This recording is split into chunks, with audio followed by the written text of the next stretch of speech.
Moving on to the steam packet and the competition on freight on the Liverpool service, were you as surprised as other people were, the way it seemed to almost come in under the radar?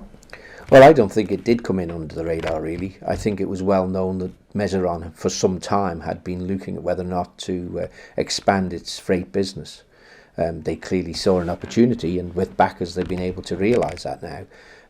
But I think the point is that it does demonstrate that the user agreement, in fact, is very helpful in protecting what is our main freight and passenger service shipping-wise to the Isle of Man, and that the reasons why were put in place, in fact, are still valid. Yes, we have a difficulty in terms of the steam packet now is competing and having to compete more vigorously against a competitor that's only bringing freight in and out the island. It's quite ironic when you think that RoRo was introduced because it was seen as far more convenient and much more efficient than having lift-on and lift-off freight, and that it's the lift-on and lift-off freight that's now competing with the steam packet who have the RoRo. So time will tell. I mean, it is one of the things we have to recognise. When we have private businesses operating to provide services to the Isle of Man or to any other country for that matter, then you are always vulnerable to competitive trends, if you like. And what we have to do is work our way through that. And certainly the Isle of Man believes that the user agreement is still valid and can still protect the island to a degree. What we don't know, of course, is the level of service that may result because of the competition that's ongoing. And what we do know from recent history is that when we've had two competitors, we've always ended up in a stage where either they both suffer to a substantial amount and or we end up with only one operator at the end of the day. Should the government be getting involved in this at all then? Well, we certainly shouldn't be direct financial support. I've made that very clear. We're not going to provide subsidies for the steam packet. We're not going to get directly involved in the company in terms of buying into the company. That's a matter we believe quite clearly more effectively dealt with by the private sector. What we will do, of course, is look at what's in the island's best interests and how we can safeguard the public interest. And that's basically what the user agreement endeavours to do. And we will look at what other methods, if we can, to assist ensuring that shipping services to the Isle of Man in the longer term are secured. Do you agree with the workers at the steam packet who are claiming that these people on the other service are getting paid much, much less? In fact, they're calling it slave labour wages almost.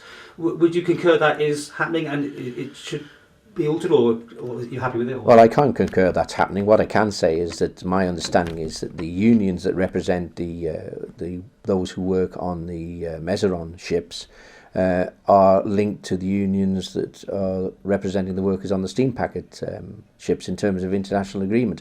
My understanding is that the company is complying with those agreements and that the unions of those workers are content that the rate of pay is appropriate because of where they live and where they come from. Do you think maybe appropriate, therefore, to have Manx registered boats serving the Isle of Man? Well, I don't think we can really get into that. I mean, what do we do then? Pick and choose. I mean, it's not just about shipping. I mean, it's about everything. If you look at the airlines, we used to have what we call Manx Airlines, and we all saw that as a Manx company. At the end of the day, though, it went public and it was bought out by the opposition, really, to get the slots at Heathrow, and then we had it sold off again to Flybe, who now provide us with a very good service. But because we are able to have an open skies policy, because of the nature of people travelling by air, in fact, the Isle of Man still has a very good service in that way. Because of shipping and the lack of people who want to go into passenger services, then in fact the user agreement is the right thing to have, because what it does is secure passenger services as well as freight services to and from the island. And anybody who doesn't think that's the case, you only have to look at the problems they have in the Scottish Islands, where in fact there are substantial subsidies provided to the shipping companies to make a regular service available to the people who live on those islands. Do you think it will be resolved this year? I don't think we can ever say that.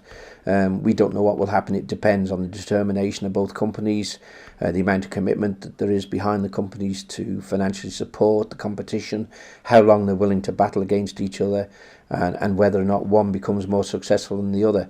Our aim is to ensure that we have appropriate and good value shipping services to and from the Isle of Man, which include passenger services, and we will continue to promote that and continue to encourage it. There's obviously a pinch point of, I'm thinking of TT here, when members of unions can flex their muscles possibly more than other times a year to show that they're not happy with things. Scenarios like that, if they happened, would the Isle of Man government step in? Well, I think the point is, why would the unions want to do that? Because all they would do is damage their own company that they're working for. Because if one company went into a situation of strike or restricted services, then the other company is going to take that advantage. At the end of the day, you know, business people have a bit of loyalty, but generally their own loyalties to themselves. So if you have freight operators who can't get their goods here by one company because of a strike, they'll just transfer to the other. And once gone, you might lose them altogether. So I can't see where there would be any logic in that. What we should all be doing is, one, working to make sure that both companies can either succeed, or that we can actually have a situation where, you know, this situation is resolved once and for all, and we can get back to having really what are seen as stable services to and from the Isle of Man.